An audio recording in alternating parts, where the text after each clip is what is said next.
Paz para todos, seja muito bem-vindo aqui ao canal, que bom que você está por aqui. Hoje nós vamos dar uma pausazinha no livro de Marcos, no próximo vídeo a gente continua esse estudo maravilhoso, mas hoje eu quero falar sobre o agir de Deus, como Deus age. Para isso, vamos entrar no livro de Eclesiastes, capítulo 9, lá vai estar dizendo, vai nos dar uma boa noção de como Deus age. Isso é importantíssimo para como eu posso conduzir minha vida, como você pode conduzir sua vida. Então, entender o agir de Deus, como Deus age. E está lá no livro de Eclesiastes capítulo 9. Mas antes de entrar nesse texto, eu quero que você entenda por que entender essa palavra, o Deus Todo-Poderoso. Você tem noção do que é o Deus Todo-Poderoso? E eu acho que a melhor forma da gente entender esse Deus Todo-Poderoso é olhando para o universo. Então, vamos lá. Nós vivemos no planeta Terra. O planeta Terra é um planeta gigantesco. Por exemplo, daqui, graças a Deus aqui no canal, tem pessoas de todos os estados. Eu mando um beijo para todos vocês e agradeço de coração que você está aqui comigo. Continue aqui para a gente aprender cada vez mais a palavra de Deus. Mas assim, para eu ir para o seu estado, vou pegar um ônibus ou um avião, vai demorar horas. Porque é muito distante. O Brasil é gigantesco. Mas se eu pegar aqui um ônibus e for para o Japão, eu vou demorar dias. Por quê? Porque nós estamos falando de uma distância muito grande. Isso dá para você compreender e entender o tamanho desse planeta que nós vivemos, chamado Terra. Só que esse planeta Terra está inserido em uma galáxia, que é chamada de Via Láctea. Essa galáxia é composta de vários planetas, uns incrivelmente maior do que o planeta Terra. Todos esses planetas giram em torno do Sol, que é uma estrela. Essa estrela chamada Sol, ela é tão gigantesca, que 1 milhão de Sol não compõe, perdão, 1 milhão de Terra não compõe o Sol. Você vê o tamanho dessa estrela. Da Terra para o Sol há uma distância tão grande, que ela não é medida em quilômetros, é chamado de ano-luz de distância. Tal é a distância. É tão gigantesca a distância que não tem como se medir por quilometragem, se mede por ano-luz. Mas você sente o calor dessa estrela aqui, mesmo estando tão distante, para você ver. Mas vamos lá. Aqui no Brasil, aqui em Brasília, onde eu estou, tem dias que está muito quente e tem dias que está muito frio. Mas quando está quente, é muito quente. A gente sente bastante esse sol que está a ano-luz de distância. Mas, além disso, nós temos bilhões de estrelas.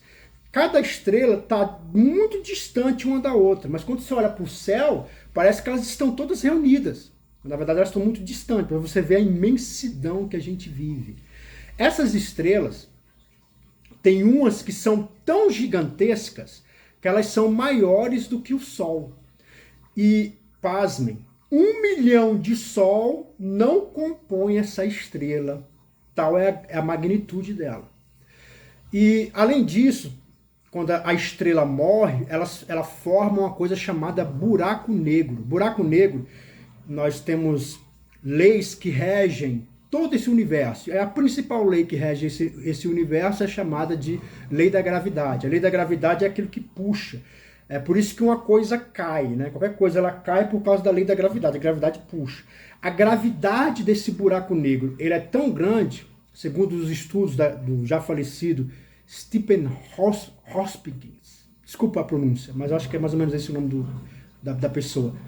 Então, o que ele constatou nesse buraco negro? Ele constatou que a gravidade é tão grande, que porque não é possível, mas se fosse possível você entrar no buraco negro, quando você saísse, você sairia 100 anos na frente ou 100 anos atrás. Ou seja, a força gravitacional é tão grande que ela interrompe o tempo e o espaço. Que poder é esse, irmão? Você consegue imaginar que poder é esse? Mas em 1990, o homem fez, porque nós sabemos por causa da magnitude dos nossos telescópios. Mas em 1990 foi feito um telescópio chamado Telescópio Hubble. Ele foi levado num ônibus espacial e foi colocado num certo lugar, bem distante, para que através dos nossos telescópios aqui, a gente vai lá no telescópio Hubble e através do telescópio Hubble a gente vê o que tem além. E sabe o que se descobriu? É que não existe só uma galáxia como a nossa. Existe milhares de galáxias e a nossa não está nem no meio, para você ter ideia. Então existe viragem de galáxia nessa mesma proporção. Buraco negro, planeta, Sol, estrelas maiores que o Sol, nessa mesma proporção. Você vê como dá um nó na nossa cabeça? De tão gigantesco que é isso, a gente não tem nem como medir essas coisas. É gigantesco demais. É isso, o Deus Todo-Poderoso é isso. É um Deus que tem poder para fazer tudo isso e sustentar com o seu poder. A pergunta é, quando você pede para Deus, abre uma porta para mim. Você está pedindo para esse Deus que eu acabei de citar, dessa magnitude toda. Você acha que para ele é difícil ele resolver essa situação? Deus, ajuda o meu filho. Deus, converte meu marido. Você acha que isso tudo não é possível para um Deus tão poderoso? Você consegue entender o quanto o teu Deus é poderoso? Mas aprove Deus. Deus achou graça de agir de uma forma silenciosa. Um Deus tão poderoso, tão com tanta magnificência, tão poderoso, achou graça a Deus de agir de uma forma silenciosa. Ao ponto de que só aquelas pessoas que têm fé conseguem detectar as ações de Deus.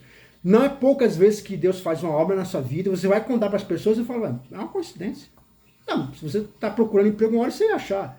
Não, isso é obra do acaso. Mas a gente olha e fala, não, isso é mão de Deus, isso é o dedo de Deus agindo segundo a nossa misericórdia. Então, apesar de Deus ser um Deus todo-poderoso, ele achou graça de agir de uma forma mais silenciosa no mundo.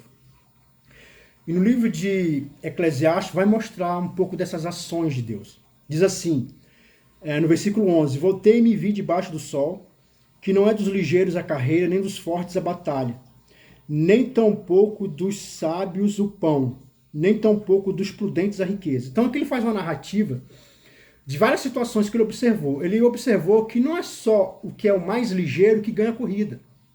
Não é só o mais rápido que ganha a corrida. Às vezes, o mais rápido tem algum tipo de problema emocional que ele não consegue dar o melhor de si. E aquele que está lá em último, se esforçando, acaba ganhando. Não é dos fortes também, muitas vezes, que vencem batalhas. Isso a gente está cansado de ver no boxe, cansado de ver, né, MMA, a gente fica, os Gracies, lembra do Gracies, né? Nos anos 90, quanto eles eram poderosos, mas de repente uma hora passa, né? Uma hora o seu bom momento acaba.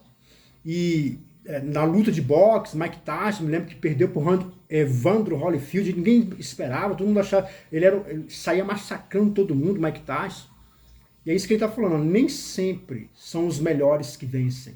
E ele diz, tão pouco dos sábios o pão. Nós sabemos que a sabedoria, porque existe a sabedoria e o conhecimento, né? A sabedoria, na verdade, é o que você faz com o seu conhecimento. O que você tem feito com o teu conhecimento? Isso mostra se você é sábio ou não. Às vezes você tem pouco conhecimento, mas você usa bem esse conhecimento. Isso é sabedoria. Então ele fala que nós sabemos que toda pessoa sábia, ela vai conquistar na vida, ela vai criar estabilidade. O que ele está dizendo é que nem sempre é assim. Às vezes a pessoa que não tem a menor sabedoria, ela também conquista, ela também ganha, ela também vence, ela abre negócio, ela passa em faculdade, ela vai indo, ela leva a vida dela. Nem sempre só os sábios vencem. E ele diz, e nem tão pouco dos entendidos favor. Toda pessoa que ela tem muito entendimento, né, ela alcança a misericórdia dos outros. Mas o que ele está dizendo aqui é que nem sempre isso é real. Às vezes pessoas também que não têm o menor entendimento alcançam a misericórdia dos outros. Que também o homem não sabe o seu tempo, assim como os peixes que se pescam com a rede maligna, e como os passarinhos que se prendem com laço. Assim se enlaçam também os filhos dos homens no mau tempo, quando cai de repente sobre eles. Então, Então nós entendemos que a ação de Deus aqui é que nem sempre aquilo que é tão óbvio vai acontecer. Na maioria das vezes acontece, mas não é sempre assim. Deus às vezes acha graça de privilegiar o incapaz, segundo a sua graça e a sua misericórdia. Mas o que ele traz aqui na sequência é muito forte. Ele fala que o homem não sabe o seu tempo, assim como os peixes que se pescam com a rede maligna e como os passarinhos que se prendem com laço. Então tá aqui um passarinho andando, de repente ele cai numa árvore e se enlaça o passarinho. Então, aquele passarinho, ele poderia ter ido para outro lugar, mas ele estava no lugar errado e na hora errada. A mesma coisa é um peixe. Os peixes estão nadando, talvez um peixe virou para a direita quando deveria virar para a esquerda. Quando ele vira para a direita, vem lá o pescador e pega o peixe. Então, estar no lugar errado, na hora errada, faz com que você muitas vezes sai perdendo. Mas o contrário também. Quando Deus acha graça de te colocar no lugar certo e na hora certa, e existem alguns textos na Bíblia que falam sobre isso, e eu vou encerrar com isso. Então, um dos que mostra muito isso, que traz essa visão do que eu estou querendo dizer, que é o Deus que move as circunstâncias e te coloca no lugar certo e na hora certa, é, por exemplo, a história de Eliseu, né? Uma mulher perde o marido e... Perdão, desculpa. Na verdade, assim, ela tem o seu marido e ela quer muito ter um filho. E ela, vendo o profeta, ela faz uma ajuda ao profeta. Pede para o profeta entrar na casa dela e ele passa a morar lá. E ele passa a viver lá e ele quer, tipo, agradecer para ela. O que você quer? E ela diz assim... Eu queria ter um filho. E ele ora e ela passa a ter um filho. Esse filho cresce, eu acho que na idade de mais ou menos 8, 9 anos, e ele sai para trabalhar junto com o pai. Quando ele vai trabalhar junto com o pai, ele sente uma forte dor de cabeça. Ele diz, ai minha cabeça. E o pai fala, não, vai lá para tua mãe. E ele vai para a mãe, quando ele chega para a mãe, ele fala que está com dor de cabeça, e ele deita no colo. Isso tudo está narrado. Lá no livro, eu vou colocar aqui nos comentários essa história. E então ele vai lá e deita no colo da mãe. Quando ele deita no colo da mãe, a mãe, ele morre. Ela coloca o filho deitado e ela vai atrás do profeta. No meio do caminho, ela encontra algumas pessoas, é óbvio, né? Se ela viu o filho morrer, a cara dela devia estar um pânico só. As pessoas olham para ela e falam assim, tá tudo bem com você? Tá tudo bem com o teu marido? Tá tudo bem com o teu filho? E ela diz, tá tudo bem. E ela vai andando, isso acontece umas 2 ou 3 vezes, e ela até que ela encontra o profeta. Ela fala, ó, meu filho morreu, eu preciso que você vá lá e ore por ele. E ele fala assim, não, fique tranquila. Geazi, que era o servo dele, falou assim, Geazi, vai lá e ore pela criança. Ela diz, negativo, eu quero você. E aí ele vai lá, e ele ora pela criança, e a criança cria vida de novo, pelo poder de Deus. Que maravilha, hein? Passa-se os anos, o marido morre dessa mulher. E ela pega e viaja para uma outra cidade. Nessa cidade, ela vai lá, né, porque ela estava vendo fome na terra, ela vai lá e ela retorna para voltar para a casa dela. Naquela época não tinha escritura de casa, não tinha nada disso. Quando ela chega na casa dela, o que ela se depara? Com pessoas morando lá. Então o que ela faz? Ela vai até o rei para pedir a misericórdia do rei. E quando ela está chegando lá no palácio, né, que pede para ela entrar, antes de ela entrar, Geazi, aquele mesmo servo de Eliseu, estava conversando com o rei. E sabe o que ele estava conversando com o rei? Essa história que eu acabei de te contar, falando como Eliseu foi lá e ressuscitou aquela criança.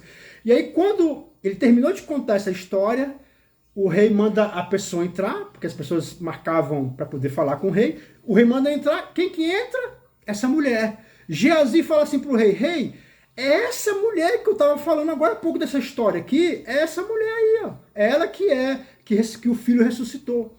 E ela pega e fala, ele fala, o que você quer? Ela fala, é porque eu saí de uma cidade, quando eu voltei, ocuparam a minha casa. O rei falou assim, ó, pode ficar tranquila. Os guardas vão com você até lá, eles vão tirar eles de lá, e eles ainda vão restituir o tempo que você ficou fora. A mulher, ela chegou na hora certa, no tempo certo. É assim que Deus age. Deus acha graça de agir através das circunstâncias, usando formas naturais. É óbvio que Deus faz milagres, Jesus mesmo fez milagres, os apóstolos fizeram milagres. Quem anda com Cristo, uma hora ou outra vai se deparar com algum tipo de milagre, porque Deus faz milagre. Mas essa não é a forma comum de Deus agir.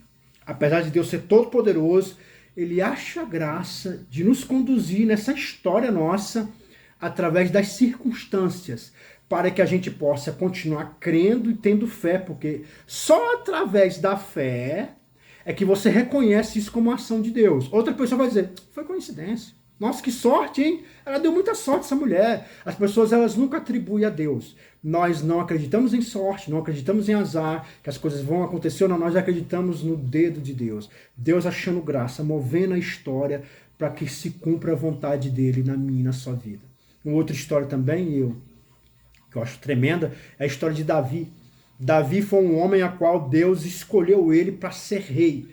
Vai lá Samuel, derrama óleo, porque era assim que se fazia um rei, né? Derrama óleo sobre Davi, Davi fica todo cheio de óleo, e Samuel sai, mas não acontece nada. Né? No outro dia, Davi tem que trabalhar com as ovelhas como ele estava acostumado. Então, houve essa preparação, essa unção, esse momento, esse marco na vida de Davi, que de fato agora ele era rei, porém nada aconteceu. Não é assim muitas vezes quando Deus promete, né? Deus fala com a gente, você sabe que foi Deus que falou, você tem certeza, mas no outro dia não acontece nada. Pelo contrário, vai ter que trabalhar, vai ter que viver a tua vida. Foi assim que Davi fez. Teve um dado momento em que o rei ele ficou endemoniado e mandou chamar Davi para poder cantar, porque Davi ele usava uma harpa, e aquela harpa Deus usava Davi para poder trazer paz. E aconteceu que ao ele tocar aquela harpa, os demônios saíram do rei. Porém, não aconteceu mais nada. E Davi teve que voltar para casa, teve que voltar a trabalhar.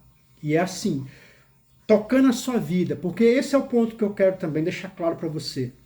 Deus ele usa as circunstâncias ou milagre. Normalmente Deus vai usar as circunstâncias. Mas o que eu faço enquanto isso? Segue sua vida fazendo aquilo que você já sabe o que tem que fazer. Você como cristão, você sabe que tudo que é desonesto você foge, aquilo que é correto você faz, não humilha as pessoas, não maltrata as pessoas, não se permita ser humilhado nem maltratado, né? Se posicione como uma pessoa de Deus. A Bíblia fala que você tem que ser simples como a pomba e prudente como a serpente. Ou seja, ficar atento à malignidade que nos cerca. Temos que fazer tudo, nós sabemos o que tem que fazer.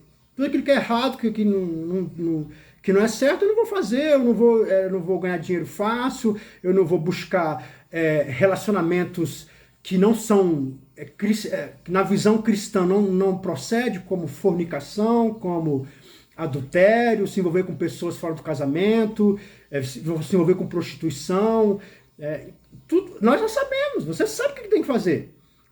Pagar suas contas, honrar tua palavra, tudo que você fala, você honra a tua palavra, pagar tuas contas, você tem que fazer como o Davi estava fazendo, como essa mulher estava fazendo, tocando a tua vida, fazendo aquilo que é certo. Mas Deus ele quer agir, ele vai fazer algo diferente. Se ele for fazer algo diferente, ele vai fazer um milagre para isso aí. Ou então ele vai conduzir a história de outra forma. Mas isso não compete a você. O que te compete é fazer aquilo que você já sabe que tem que fazer. E a Bíblia fala que Davi, fazendo as coisas, as tratativas que ele tem que fazer, o que acontece? Há um dia em que um gigante desafia o povo hebreu. E nesse dia Davi estava lá, ninguém nem olhava para Davi, Davi era um jovem, mas ele vai lá entregar comida para os soldados. Porque o pai disse, olha, eu quero que entregue a comida para os soldados. Claramente os soldados comiam bem, mas provavelmente o pai deve ter feito, a mãe deve ter feito um alimentozinho melhor, mais bacana, falou, leva lá para o teu irmão. E ele vai nessa hora, nesse mesmo momento, ninguém estava sabendo, de repente ele chega nessa hora, nesse exato momento em que o gigante está desafiando o povo hebreu. E todo mundo fica com medo porque se trata de um gigante. O gigante naquela época não é igual a doença gigantismo que existe nos nossos dias de hoje. O gigantismo é os ossos que crescem e o corpo muitas vezes não acompanha. Então a pessoa normalmente ela morre mais cedo. Não é esse tipo de gigantismo. O gigantismo é um gigantismo mesmo normal, onde o corpo, a carne, ela acompanha o crescimento dos ossos, ao ponto que esse homem era mais ou menos da altura de um poste e muito forte. Ninguém teve coragem. Ele vai e se prontifica a lutar contra o rei. Havia 3 recompensas. Primeira recompensa, a pessoa que derrotasse o gigante iria ficar isenta dos impostos. A pessoa que primeiro ia ficar isenta dos impostos, a segunda casar com a filha do rei, e é óbvio que ia ganhar, o terceiro que ia ganhar um montante de dinheiro. Ele se propõe, e aí você pode perguntar assim, olha, mas ele era uma criança, né? Por que o rei ia permitir tal coisa sendo tendo vários soldados? É porque o rei Saul era um rei muito sábio. E nós sabemos que toda vez que uma criança ela passa por qualquer tipo de constrangimento, isso mexe com a sociedade. Né? A gente fica indignado quando crianças são maltratadas ou jovens são maltratados. A gente fica indignado. Caso Henri Borel, tantos casos de crianças aí que passaram essas atrocidades, isso causa revolta na gente, ira. E Saul sabia que se ele mandasse aquele jovem lá, permitisse que aquele jovem enfrentasse o gigante e o gigante trucidasse aquele jovem, ele sabia que isso ia mexer com a moral do povo e todo mundo ia lutar. Não estou dizendo que isso é ético, mas estou dizendo que provavelmente esse é o pensamento daquele rei maldoso, que a própria Bíblia vai mostrar depois que ele é um rei maldoso. Mas vamos lá. Ele vai lá e enfrenta o gigante. O que ele faz? Ele vence o gigante. Através de uma funda. Ele joga uma funda era uma espécie de estilingue, que você fica rodando e joga. E ele jogou, bateu na testa do gigante, o gigante cai morto, ele pega, ele não cai tonto, aliás, né? Ele pega a espada do gigante e corta a cabeça. E assim, estava na hora certa, no momento certo. Deus age nas circunstâncias. Às vezes Deus traz uma pessoa para a tua vida, é porque através dela tudo vai mudar. Às vezes Deus traz uma situação na sua vida, porque através dessa situação tudo vai mudar. Deus às vezes permite que se abra portas. Às vezes você nem acha que não tem nada a ver, mas ela vai ter sentido. Às vezes tem pessoas que entram na nossa vida, parece que não tem muito sentido, mas daqui a uns anos vai ter todo sentido. É Deus agindo nas circunstâncias. Esse Deus ele é todo poderoso. Ele sabe o que ele está fazendo, confia. Um Deus que sustenta o universo todo nas mãos dele. Um Deus que faz com que tudo, essas coisas, tudo que eu falei para você, se movimenta no universo sem se conflitarem. Tá lá, Deus sustentando tudo. Você acha que Deus não sabe o que está fazendo na tua vida? Ele usa as circunstâncias, ele sabe o que ele está fazendo. Se precisar, ele vai usar milagre, como está narrado, como nós estamos acompanhando no livro de Marcos, tantos milagres poderosos. Deus ele está fazendo, ele está achando graça, mas confie em Deus. Ah, não está acontecendo nada, tá sim. Deus está usando as circunstâncias. E o que eu tenho que fazer enquanto Deus está usando as circunstâncias? Aquilo que você já sabe que tem que fazer. Faça tudo aquilo que é correto, tudo aquilo que é ético. É isso, é para você fazer. Isso ninguém precisa te dizer. Você não precisa de nenhuma revelação de um profeta. Você sabe que tem que pagar suas contas, cumprir a palavra, fazer aquilo que é correto, aquilo que a Bíblia ensina, aquilo que a Bíblia mostra. Continue tocando a tua vida, entendendo que Deus sabe usar as circunstâncias para dar o fim que ele quer. As promessas que Deus fala, presta atenção, irmão. Promessas que saem da boca de Deus se cumprem. O que não se cumpre é quando é do diabo, que é raro. As que a gente mais ouve por aí são profecias do homem, né? Pessoas que querem dar opinião na tua vida, só isso. Mas de Deus mesmo, tudo se cumpre. E Deus usa as circunstâncias. Porque ele achou graça de agir dessa forma silenciosa. E você que tem fé, você consegue enxergar. Isso não significa que ele não possa fazer milagre. Na vida de milhares de cristãos, você ouve em todas as igrejas, você vai ver gente dando testemunho de como Deus agiu, como Deus fez coisas fortes e maravilhosas. Mas se por um acaso não está acontecendo, Deus está agindo nas circunstâncias. E se ele está agindo nas circunstâncias, esse Deus que é o Todo-Poderoso, ele sabe o que ele está fazendo. Deus vai chegar o dia que você vai estar no lugar certo e na hora certa. Tudo vai mudar, segundo a misericórdia do Altíssimo. Continue confiando no Deus Todo-Poderoso. Amém? Irmão, fica na paz e na graça e que Deus te abençoe sempre.